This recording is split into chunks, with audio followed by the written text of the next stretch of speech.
അധ്യായം 27. റാഞ്ചി യോഗവിദ്യാലയ സ്ഥാപനം. സംഘടനാപരമായ പ്രവർത്തനങ്ങളോട് നിനക്ക് എന്താണിത്ര വിരോധം? ഗുരുദേവന്റെ ചോദ്യം എന്നെ ഒരൽപ്പം നടുക്കി. സംഘടനകൾ ഒരുതരം കടന്നൽക്കൂടുകൾ ആണെന്നായിരുന്നു എൻ്റെ അപ്പോഴത്തെ വ്യക്തിപരമായ വിശ്വാസമെന്നത് സത്യമാണ്. അത് ഒരു പാഴ്വേലയാണ് പ്രഭു, ഞാൻ ഉത്തരം പറഞ്ഞു. നേതാവ് എന്തു ചെയ്താലും ചെയ്തില്ലെങ്കിലും അയാൾ വിമർശിക്കപ്പെടും. ദൈവികമായ ഈ നന്മകളെല്ലാം നിനക്കു തന്നെ മതി അല്ലേ? ഗുരുദേവന്റെ പ്രത്യുത്തരത്തിന് അകമ്പടിയായി കർക്കശമായ ഒരു നോട്ടവുമുണ്ടായിരുന്നു. മഹാമനസ്കരായ ഒരു ഗുരുപരമ്പര തങ്ങളുടെ ജ്ഞാനം മറ്റുള്ളവരിലേക്ക് പകരാൻ തയ്യാറല്ലായിരുന്നുവെങ്കിൽ നിനക്കോ മറ്റാർക്കെങ്കിലുമോ യോഗാഭ്യാസത്തിലൂടെ ഈശ്വര സംയോഗം ലഭിക്കുമായിരുന്നോ? അദ്ദേഹം തുടർന്നു. ഈശ്വരനാണ് തേൻ, സംഘടനകൾ തേനീച്ചക്കൂടും. രണ്ടും ആവശ്യമാണ്. പരമാത്മാവ് കുടികൊള്ളുന്നില്ല എങ്കിൽ ഏത് രൂപവും തീർച്ചയായും അർത്ഥശൂന്യമാണ്. എന്നിരുന്നാലും ആത്മീയ മധു നിറഞ്ഞ കർമ്മനിരതമായ തേനീച്ചക്കൂടുകൾ നിനക്ക് എന്തുകൊണ്ട് തുടങ്ങിക്കൂടാ? അദ്ദേഹത്തിൻ്റെ ഉപദേശം എൻ്റെ ഹൃദയത്തെ സ്പർശിച്ചു. ഞാൻ മറുപടിയൊന്നും പറഞ്ഞില്ലെങ്കിലും എൻ്റെ ഉള്ളിൽ ഒരു ഉറച്ച തീരുമാനം രൂപം കൊണ്ടു. എൻ്റെ ഗുരുദേവന്റെ പാദങ്ങളിൽ ഞാൻ പഠിച്ച വിമോചകമായ സത്യങ്ങൾ എൻ്റെ കഴിവിൽപ്പെട്ടിടത്തോളം ഞാൻ എൻ്റെ സഹജീവികളുമായി പങ്കിടും. ഞാൻ പ്രാർത്ഥിച്ചു. ജഗദീശ്വര, എൻ്റെ ഭക്തിയുടെ കോവിലിൽ അങ്ങയുടെ പ്രേമം എന്നെന്നും പ്രകാശിക്കട്ടെ. അങ്ങയുടെ പ്രേമം എല്ലാ ഹൃദയങ്ങളിലും ഉണർത്താൻ എനിക്ക് കഴിയുമാറാകട്ടെ. മുമ്പൊരിക്കൽ ഞാൻ സന്യാസം സ്വീകരിക്കുന്നതിനു മുമ്പ് ശ്രീ യുക്തേശ്വരൻ അപ്രതീക്ഷിതമായ ഒരു പരാമർശം നടത്തി. നിന്റെ വാർദ്ധക്യത്തിൽ ഒരു ഭാര്യയുടെ തുണ നിനക്കില്ലല്ലോ എന്ന് നീ എത്ര കുണ്ഠിതപ്പെടും? അദ്ദേഹം പറഞ്ഞിരുന്നു. തൻ്റെ ഭാര്യയെയും മക്കളെയും പോറ്റാൻ ഒരു ഗൃഹനാഥൻ കഷ്ടപ്പെടുന്നത് ഈശ്വരന്റെ ദൃഷ്ടിയിൽ കൃതാർത്ഥത നൽകുന്ന ഒരു കാര്യമാണെന്ന് നീ സമ്മതിക്കുന്നില്ലേ? പ്രഭു, ഞാൻ ഭീതിയോടെ പ്രതിഷേധിച്ചു. ഈ ജന്മത്തിൽ എൻ്റെ അഭിനിവേശം വിശ്വപ്രിയന് മാത്രമുള്ളതാണെന്ന് അങ്ങേക്കറിയാമല്ലോ. ഗുരുദേവൻ ആർത്ത് ചിരിച്ചപ്പോൾ എനിക്ക് മനസ്സിലായി അദ്ദേഹത്തിൻ്റെ വാക്കുകൾ എന്നെ പരീക്ഷിക്കാൻ വേണ്ടി മാത്രം പറഞ്ഞതായിരുന്നുവെന്ന്. അദ്ദേഹം അവധാനപൂർവ്വം പറഞ്ഞു. സാധാരണ ലൗകിക കർത്തവ്യങ്ങൾ പരിത്യജിക്കുന്ന ഒരാൾക്ക് കുറേക്കൂടി വിശാലമായ ഒരു കുടുംബത്തിൻ്റെ ഏതെങ്കിലും ഉത്തരവാദിത്വം ഏറ്റെടുത്താലേ സ്വയം നീതീകരിക്കാൻ കഴിയൂവെന്ന് ഓർമ്മിക്കൂ. യുവാക്കൾക്ക് ഉചിതമായ വിദ്യാഭ്യാസം എന്ന ആദർശം എപ്പോഴും എനിക്ക് പ്രിയപ്പെട്ട ഒന്നായിരുന്നു. ശരീരത്തിൻ്റെയും ബുദ്ധിയുടെയും മാത്രം വികാസം ഉന്നം വെച്ച സാധാരണ വിദ്യാഭ്യാസത്തിൻ്റെ ശുഷ്കമായ ഫലങ്ങൾ എനിക്ക് വ്യക്തമായി ബോധ്യപ്പെട്ടിരുന്നു. സദാചാര ആത്മീയ മൂല്യങ്ങൾ ഔപചാരിക പാഠ്യപദ്ധതിയിൽ ഇനിയും ഉൾക്കൊണ്ടിട്ടില്ല. അവ വിവേചിച്ച് അറിയാതെ ഒരു മനുഷ്യനും സന്തുഷ്ടിയിൽ എത്താൻ കഴിയില്ല. ബാലന്മാർക്ക് പുരുഷത്വത്തിൻ്റെ പൂർണ്ണതയിലേക്ക് വളർന്നുയരാൻ കഴിയുന്ന ഒരു വിദ്യാലയം സ്ഥാപിക്കാൻ ഞാൻ ഉറച്ചു. ബംഗാളിലെ ഒരു ചെറിയ ഗ്രാമപ്രദേശമായ ദിഹികയിൽ 7 കുട്ടികളോടെ എൻ്റെ ആദ്യ ചുവട് ഞാൻ വെച്ചു.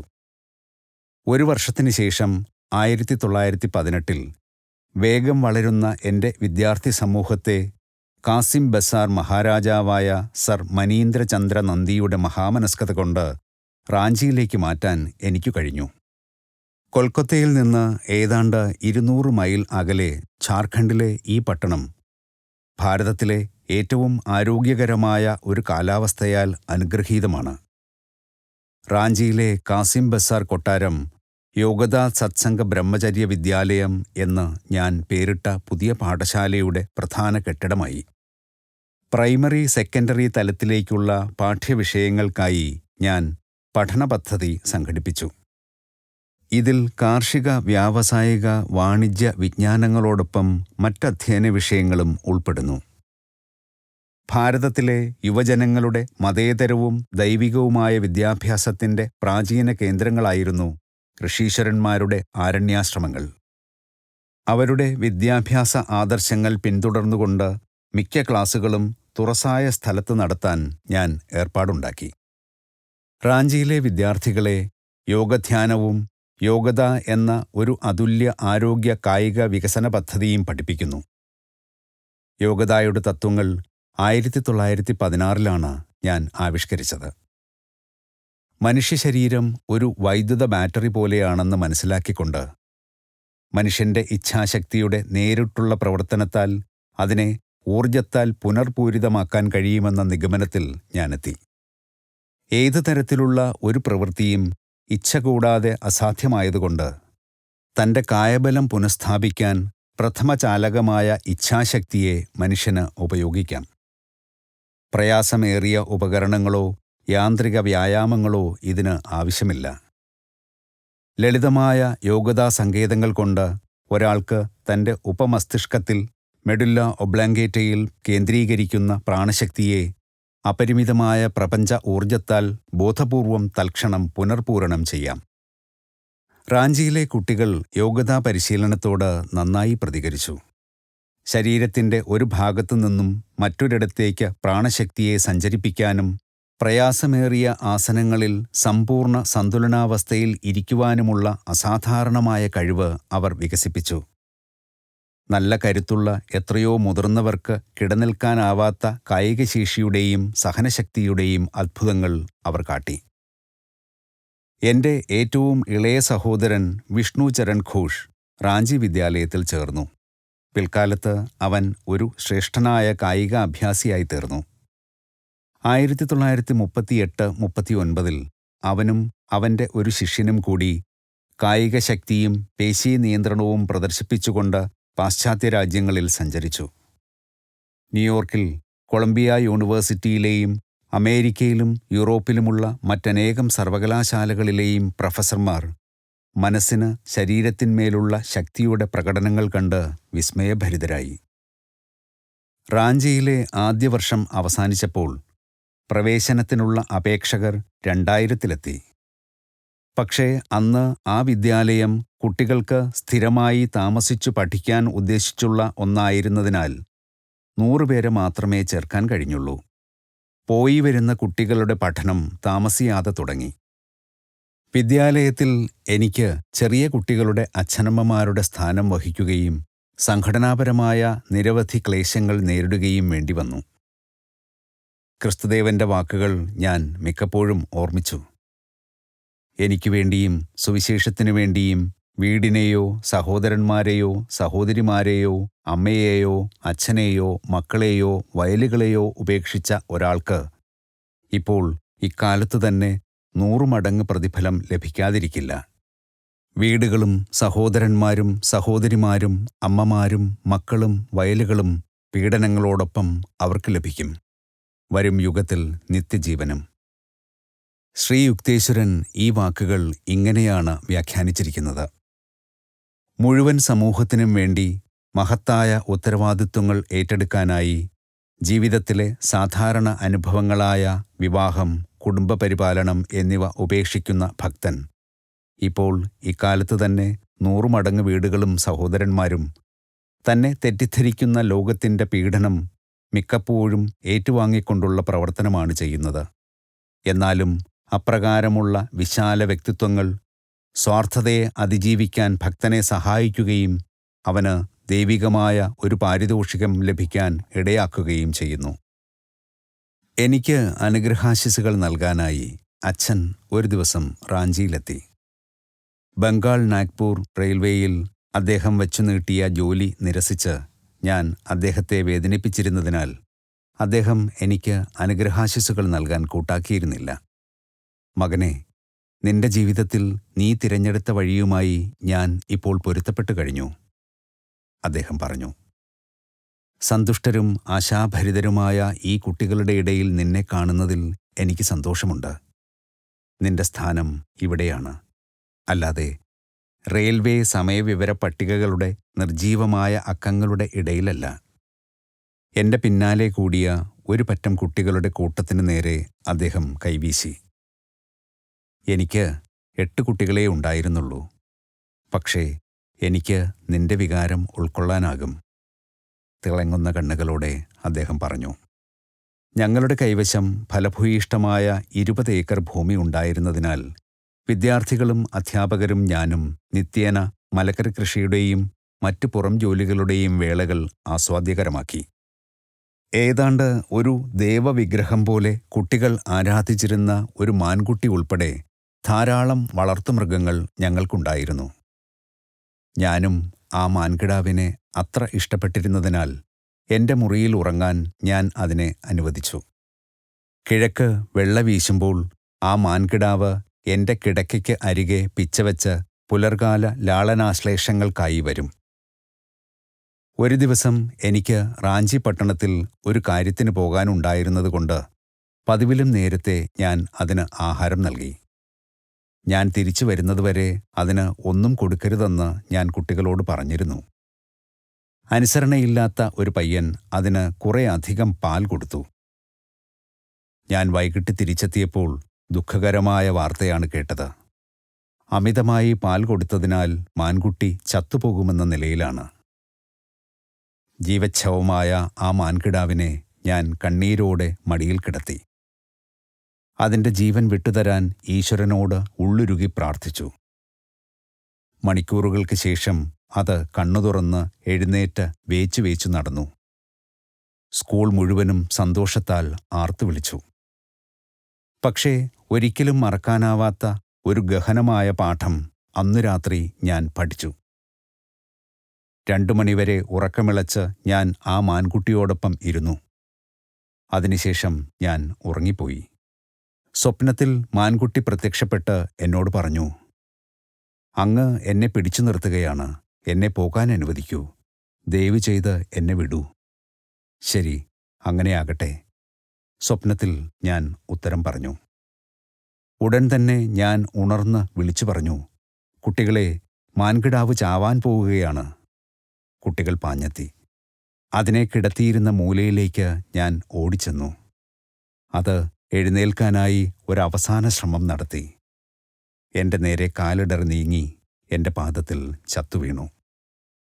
മൃഗങ്ങളുടെ ഭാഗധേയങ്ങൾ നിശ്ചയിക്കുകയും നിയന്ത്രിക്കുകയും ചെയ്യുന്ന സമഷ്ടികർമ്മമനുസരിച്ച് മാൻകിടാവിൻ്റെ ജീവിതം അവസാനിച്ചിരുന്നു. കുറേക്കൂടി ഉയർന്ന ഒരു രൂപം ധരിക്കാൻ അത് തയ്യാറായിരുന്നു. സ്വാർത്ഥമെന്ന് പിന്നീട് ഞാൻ മനസ്സിലാക്കിയ ഗാഠമമതയും എൻ്റെ ശക്തമായ പ്രാർത്ഥനകളും കൊണ്ട് അതിനെ മൃഗരൂപത്തിൻ്റെ പരിമിതിക്കുള്ളിൽ പിടിച്ചു നിർത്താൻ എനിക്ക് കഴിഞ്ഞു. അതിൽ നിന്ന് രക്ഷപ്പെടാൻ ആ ആത്മാവ് കഠിനശ്രമം നടത്തുകയായിരുന്നു. മാനിൻ്റെ ആത്മാവ് സ്വപ്നത്തിലൂടെ അപേക്ഷിച്ചതിനു കാരണം എൻ്റെ സ്നേഹപൂർണമായ അനുമതി കൂടാതെ ഒന്നുകിൽ അത് പോകാൻ ഇഷ്ടപ്പെട്ടില്ല, അല്ലെങ്കിൽ അതിന് പോകാൻ കഴിയുമായിരുന്നില്ല എന്നതാണ്. ഞാൻ സമ്മതിച്ച ഉടനെ അത് പോയി. എൻ്റെ ദുഃഖം നിശേഷം അകന്നു. ഈശ്വരന് വേണ്ടത് തൻ്റെ ഭാഗമായി തൻ്റെ മക്കൾ എല്ലാത്തിനെയും സ്നേഹിക്കുകയാണ്, അല്ലാതെ മരണത്തോടെ എല്ലാം അവസാനിക്കുന്നു എന്ന് തെറ്റിദ്ധരിക്കുകയല്ല എന്ന് എനിക്ക് വീണ്ടും ബോധ്യമായി. തൻ്റെ സ്നേഹിതരെ എക്കാലത്തേക്കുമെന്നവണ്ണം മറയ്ക്കുന്ന മരണത്തിൻ്റെ ദുർഗമമായ കോട്ട മാത്രമാണ് അജ്ഞനായ മനുഷ്യൻ കാണുന്നത്. പക്ഷേ ഈശ്വരൻ്റെ ബഹിർസ്ഫുരണങ്ങളായി മറ്റുള്ളവരെ സ്നേഹിക്കുന്ന ഒരു നിർമ്മമൻ തൻ്റെ സ്നേഹഭാജനങ്ങൾ മരണത്തിൽ അല്പസമയത്തെ സൗഖ്യത്തിനായി ഈശ്വരനിലേക്ക് തിരിച്ചുപോയത് മാത്രമാണെന്ന് മനസ്സിലാക്കുന്നു. എളിയ തുടക്കത്തിൽ നിന്ന് റാഞ്ചി വിദ്യാലയം ബീഹാറും ബംഗാളും മുഴുവൻ അറിയപ്പെടുന്ന ഒരു സ്ഥാപനമായി വളർന്നു. ഋഷീശ്വരന്മാരുടെ വിദ്യാഭ്യാസ ലക്ഷ്യങ്ങളും ആദർശങ്ങളും നിലനിർത്തുന്നതിൽ ആഹ്ലാദിക്കുന്ന ആളുകളുടെ സ്വമേധയായുള്ള സംഭാവനകളാലാണ് വിദ്യാലയത്തിലെ പല വകുപ്പുകളും പ്രവർത്തിക്കുന്നത്. മിദ്നാപൂരിലും ലഖൻപൂരിലും ഭംഗിയായി നടക്കുന്ന ശാഖാവിദ്യാലയങ്ങൾ സ്ഥാപിച്ചിട്ടുണ്ട്. റാഞ്ചിയിലെ ആസ്ഥാന കേന്ദ്രങ്ങളിൽ സ്ഥലത്തെ പാവപ്പെട്ടവർക്ക് മരുന്നുകളും ഡോക്ടർമാരുടെ സേവനവും സൗജന്യമായി നൽകിവരുന്ന ഒരു ചികിത്സാ വിഭാഗവും നല്ല നിലയിൽ നടത്തിവരുന്നു. കായിക മത്സരങ്ങളിലും ഈ വിദ്യാലയം ഔന്നത്യം തെളിയിച്ചിട്ടുണ്ട്. വിദ്യാഭ്യാസ മേഖലയിൽ റാഞ്ചിയിലെ വിദ്യാർത്ഥികൾ പിൽക്കാലത്ത് സർവകലാശാലാ തലത്തിലും പ്രശസ്തരായിട്ടുണ്ട്. കഴിഞ്ഞ 3 പതിറ്റാണ്ടുകളിൽ പൗരസ്ത്യ പാശ്ചാത്യ ദേശങ്ങളിലെ അനവധി പ്രഗത്ഭരായ സ്ത്രീ പുരുഷന്മാരുടെ സന്ദർശനം കൊണ്ട് റാഞ്ചി വിദ്യാലയം ആദരിക്കപ്പെട്ടിട്ടുണ്ട്. 2 ശരീരങ്ങളോടുകൂടിയ പുണ്യാത്മാവായ വാരാണസിയിലെ സ്വാമി പ്രണവാനന്ദൻ 1918 ഏതാനും ദിവസത്തേക്ക് റാഞ്ചിയിൽ വന്നിരുന്നു. വൃക്ഷങ്ങളുടെ ചുവട്ടിലെ മനോഹരമായ ക്ലാസുകൾ വീക്ഷിച്ചപ്പോഴും വൈകുന്നേരം ആൺകുട്ടികൾ ധ്യാനനിരതരായി ചലിക്കാതെ മണിക്കൂറുകളോളം ഇരിക്കുന്നത് കണ്ടപ്പോഴും അദ്ദേഹം ആനന്ദവിവശനായി. ചെറുപ്പക്കാരുടെ പരിശീലനത്തിന് ലാഹിരി മഹാശയന്റെ ആദർശങ്ങളാണ് ഈ സ്ഥാപനത്തിൽ പിന്തുടരുന്നതെന്ന് കാണുമ്പോൾ എൻ്റെ ഹൃദയം സന്തോഷം കൊള്ളുന്നു. എൻ്റെ ഗുരുദേവന്റെ അനുഗ്രഹങ്ങൾ ഈ വിദ്യാലയത്തിനുണ്ടാകട്ടെ. എൻ്റെ അടുത്തിരുന്ന ഒരു കുട്ടി മഹാനായ ആ യോഗിവര്യനോട് ഒരു ചോദ്യം ചോദിക്കാൻ ധൈര്യപ്പെട്ടു. പ്രഭു, ഞാനൊരു സന്യാസിയായി തീരുമോ? എൻ്റെ ജീവിതം ഈശ്വരനു വേണ്ടി മാത്രമുള്ളതാണോ? സ്വാമി പ്രണവാനന്ദൻ സൗമ്യമായി ചിരിച്ചെങ്കിലും അദ്ദേഹത്തിൻ്റെ കണ്ണുകൾ ഭാവിയിലേക്ക് ഉറ്റുനോക്കുകയായിരുന്നു. കുഞ്ഞേ, നീ വളർന്നു കഴിയുമ്പോൾ സുന്ദരിയായ ഒരു വധു നിന്നെ കാത്തിരിക്കുന്നുണ്ടാവും, അദ്ദേഹം ഉത്തരം പറഞ്ഞു. സ്വാമിയാകാൻ കൊല്ലങ്ങളോളം അവൻ പരിശ്രമിച്ചുവെങ്കിലും ആ കുട്ടി ഒടുവിൽ വിവാഹിതനാകുക തന്നെ ചെയ്തു. സ്വാമി പ്രണവാനന്ദൻ റാഞ്ചി സന്ദർശിച്ചു പോയിട്ട് കുറേനാൾ കഴിഞ്ഞ് അദ്ദേഹം കൊൽക്കത്തയിൽ താൽക്കാലികമായി തങ്ങിയിരുന്ന ഒരു വസതിയിൽ എൻ്റെ അച്ഛനോടൊപ്പം ഞാനും പോയി. വർഷങ്ങൾക്ക് മുമ്പ് പ്രണവാനന്ദജി എന്നോട് പ്രവചനം ചെയ്തിരുന്നത് എൻ്റെ മനസ്സിലേക്ക് ഓടിയെത്തി. ഞാൻ പിന്നീടൊരിക്കൽ നിന്റെ അച്ഛനോടൊപ്പം നിന്നെ കാണും. അച്ഛൻ സ്വാമിജിയുടെ മുറിയിൽ പ്രവേശിച്ചപ്പോൾ മഹാനായ ആ യോഗീശ്വരൻ തൻ്റെ ഇരിപ്പിടത്തിൽ നിന്ന് എഴുന്നേറ്റ് സ്നേഹബഹുമാനങ്ങളോടെ അച്ഛനെ ആശ്ലേഷിച്ചു.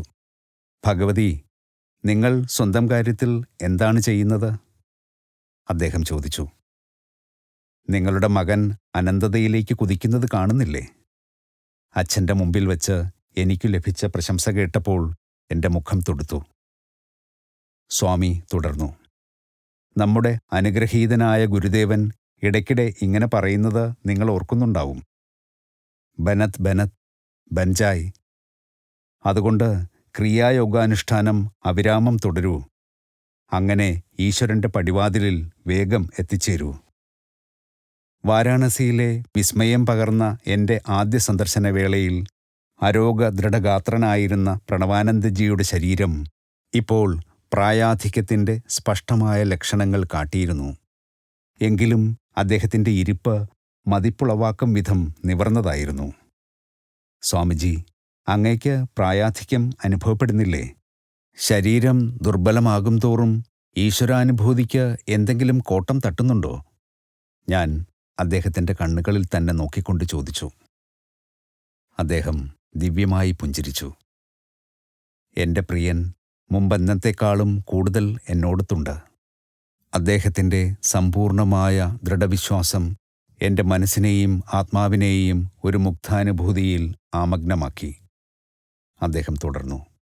ഞാനിപ്പോഴും 2 പെൻഷനുകൾ അനുഭവിക്കുകയാണ്. ഒന്ന് ഈ ഭഗവതിയിൽ നിന്ന്, മറ്റേത് മേലേ നിന്ന്. മേലേക്ക് വിരൽ ചൂണ്ടിക്കൊണ്ട് ആ പുണ്യാത്മാവ് അല്പസമയത്തേക്ക് സമാധിയുടെ നിർവൃതിയിൽ നിശ്ചലനായി ഇരുന്നു. അദ്ദേഹത്തിൻ്റെ മുഖം ഒരു ദിവ്യദീപ്തിയിൽ പ്രകാശിച്ചു. എൻ്റെ ചോദ്യത്തിന് തികഞ്ഞ മറുപടി. പ്രണവാനന്ദ സ്വാമിയുടെ മുറിയിൽ ധാരാളം ചെടികളും വിത്തുകളുടെ പൊതികളും കണ്ട് അവയുടെ ഉദ്ദേശ്യമെന്താണെന്ന് ഞാൻ ചോദിച്ചു. ഞാൻ വാരാണസി എന്നേക്കുമായി വിട്ടു. ഇപ്പോൾ ഹിമാലയത്തിലേക്കുള്ള യാത്രാമധ്യേയാണ്, അദ്ദേഹം പറഞ്ഞു. അവിടെ എൻ്റെ ശിഷ്യന്മാർക്ക് വേണ്ടി ഞാൻ ഒരു ആശ്രമം തുടങ്ങും. ഈ വിത്തുകൾ പച്ചച്ചീരകളും മറ്റു ചില മലക്കറികളും വിളയിക്കും. ഈശ്വര സംയോഗത്തിൻ്റെ നിർവൃതിയിൽ സമയം ചെലവഴിച്ചുകൊണ്ട് എൻ്റെ പ്രിയപ്പെട്ടവർ ലളിതമായി ജീവിക്കും. മറ്റൊന്നും വേണ്ട. എന്നാണ് അദ്ദേഹം കൊൽക്കത്തയ്ക്ക് തിരിച്ചു വരികയെന്ന് അച്ഛൻ തൻ്റെ സഹശിഷ്യനോട് ചോദിച്ചു. ഇനി ഒരിക്കലുമില്ല, ആ പുണ്യാത്മാവ് പ്രതിവചിച്ചു. എൻ്റെ പ്രിയപ്പെട്ട വാരാണസി ഞാൻ എന്നേക്കുമായി വിട്ട് ഹിമാലയത്തിൽ പോയി അവിടെ എൻ്റെ ദേഹം വെടിയുമെന്ന് ലാഹിരി മഹാശയൻ പറഞ്ഞിരുന്ന വർഷം ഇതാണ്. അദ്ദേഹത്തിൻ്റെ വാക്കുകൾ കേട്ട് എൻ്റെ കണ്ണുകൾ നിറഞ്ഞു. പക്ഷേ സ്വാമിജി പ്രശാന്തമായി പുഞ്ചിരിച്ചു. ജഗജ്ജനനിയുടെ മടിയിൽ സുരക്ഷിതനായി ഇരിക്കുന്ന ഒരു കുട്ടിയെ അദ്ദേഹം എന്നെ ഓർമ്മിപ്പിച്ചു. ഒരു മഹാനായ യോഗിയുടെ പരമോന്നതമായ ആത്മീയ സിദ്ധികൾ സമ്പൂർണമായി നിലനിർത്തുന്ന കാര്യത്തിൽ പ്രായാധിക്യത്തിന് യാതൊരു ദുസ്വാധീനവും ചെലുത്താനാവില്ല. തൻ്റെ ശരീരം ഇച്ഛാനുസരണം നവീകരിക്കാൻ അദ്ദേഹത്തിന് കഴിയും. എങ്കിലും പ്രായം ചെല്ലുക എന്ന പ്രക്രിയയെ തടയുവാൻ ചിലപ്പോൾ കൂട്ടാക്കാതെ തൻ്റെ കർമ്മം ഭൗതികതലത്തിൽ സ്വയം ക്ഷയിച്ചു തീരാൻ അദ്ദേഹം അനുവദിക്കുന്നു. ഒരു പുനർജന്മത്തിൽ തൻ്റെ ശേഷിച്ച കർമ്മശകലങ്ങളെ ചെയ്തു തീർക്കുക എന്ന ആവശ്യകത ഒഴിവാക്കുന്ന സമയലാഭത്തിൻ്റെ ഉപകരണമായി ഇപ്പോഴത്തെ ശരീരത്തെ അദ്ദേഹം ഉപയോഗിക്കുന്നു. പ്രണവാനന്ദജിയുടെ അടുത്ത ശിഷ്യനും എൻ്റെ ഒരു പഴയ സ്നേഹിതനുമായിരുന്ന സനന്ദനെ മാസങ്ങൾക്ക് ശേഷം ഞാൻ കണ്ടു. എൻ്റെ പൂജനീയനായ ഗുരു പൊയ്ക്കഴിഞ്ഞു. തേങ്ങലുകൾക്കിടയിൽ അദ്ദേഹം പറഞ്ഞു. അദ്ദേഹം ഋഷികേശത്തിനടുത്ത് ഒരു ആശ്രമം സ്ഥാപിച്ച് ഞങ്ങൾക്ക് സ്നേഹവായ്പോടെ പരിശീലനം നൽകി. ഞങ്ങൾ ഏറെക്കുറെ നന്നായി അവിടെ താമസമുറപ്പിക്കുകയും അദ്ദേഹത്തിൻ്റെ സാന്നിധ്യത്തിൽ അതിവേഗം ആത്മീയ പുരോഗതി നേടുകയും ചെയ്തപ്പോൾ അദ്ദേഹം ഋഷികേശത്തിലെ ഒരു വലിയ ജനസഞ്ചയത്തിന് അന്നദാനം നൽകാൻ തീരുമാനിച്ചു. ഇത്രയധികം പേർ എന്തിനാണെന്ന് ഞാൻ അന്വേഷിച്ചു. ഇതാണ് എൻ്റെ അവസാനത്തെ ഉത്സവാഘോഷ ചടങ്ങ്, അദ്ദേഹം പറഞ്ഞു. അദ്ദേഹത്തിൻ്റെ വാക്കുകളുടെ പൂർണ്ണമായ അർത്ഥം ഞാൻ മനസ്സിലാക്കിയില്ല. ധാരാളം ഭക്ഷണപദാർത്ഥങ്ങൾ പാകം ചെയ്യുന്നതിൽ പ്രണവാനന്ദജി സഹായിച്ചു. ഏതാണ്ട് 2000 ആളുകൾക്ക് ഞങ്ങൾ ഭക്ഷണം നൽകി. സദ്യയ്ക്കു ശേഷം അദ്ദേഹം ഉയർന്ന ഒരു പീഠത്തിൽ ഇരുന്ന് അനന്തതയെപ്പറ്റി പ്രചോദനാത്മകമായ ഒരു പ്രഭാഷണം നടത്തി.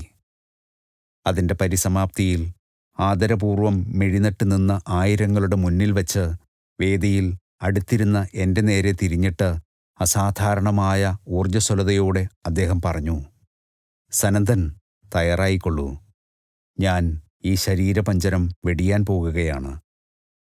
അന്താളിച്ച് അല്പനേരം മിണ്ടാൻ കഴിയാതെ ഇരുന്ന ഞാൻ വിളിച്ചു പറഞ്ഞു, ഗുരുദേവ, അരുത്, ദയവായി അത് ചെയ്യരുത്. എൻ്റെ വാക്കുകൾ ഉണർത്തിയ അത്ഭുതം കൊണ്ട് ജനസഞ്ചയം നിശബ്ദരായി. പ്രണവാനന്ദജി എന്നെ നോക്കി പുഞ്ചിരി തൂകി. പക്ഷേ അദ്ദേഹത്തിൻ്റെ കണ്ണുകൾ നിത്യതയെ ദർശിക്കാൻ തുടങ്ങിക്കഴിഞ്ഞിരുന്നു. സ്വാർത്ഥിയാകാതിരിക്കൂ. എന്നെപ്പറ്റി ദുഃഖിക്കുകയുമരുത്. ഞാൻ ദീർഘകാലം നിങ്ങളെ എല്ലാവരെയും സന്തോഷപൂർവ്വം സേവിക്കുകയായിരുന്നു.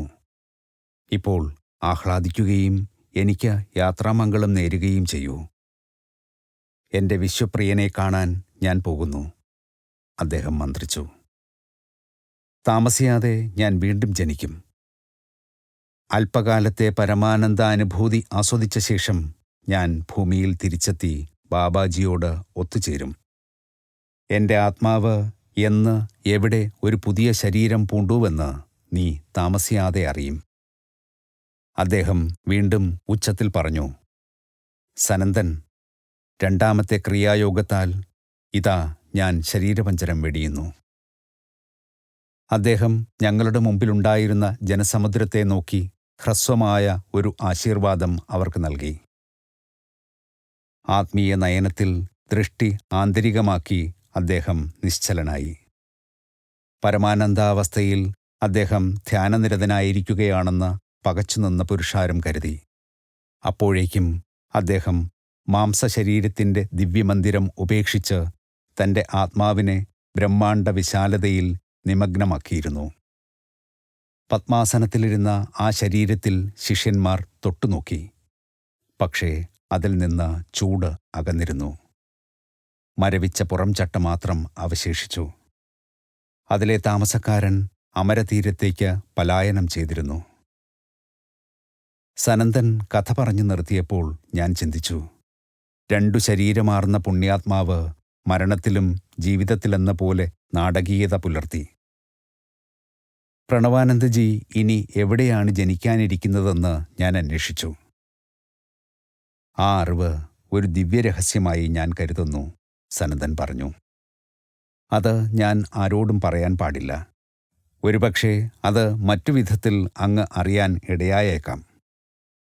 ഒരു പുതിയ ജന്മമെടുത്ത പ്രണവാനന്ദജി കുറച്ചു വർഷങ്ങൾക്ക് ശേഷം ഹിമാലയത്തിലെ ബദരീനാരായണത്തിൽ പോയി എന്നും അവിടെ മഹാനായ ബാബാജിയുടെ കൂടെയുള്ള താപസവൃന്ദത്തിൽ ചേർന്നുവെന്നും വർഷങ്ങൾക്ക് ശേഷം സ്വാമി കേശവാനന്ദനിൽ നിന്ന് ഞാൻ അറിഞ്ഞു.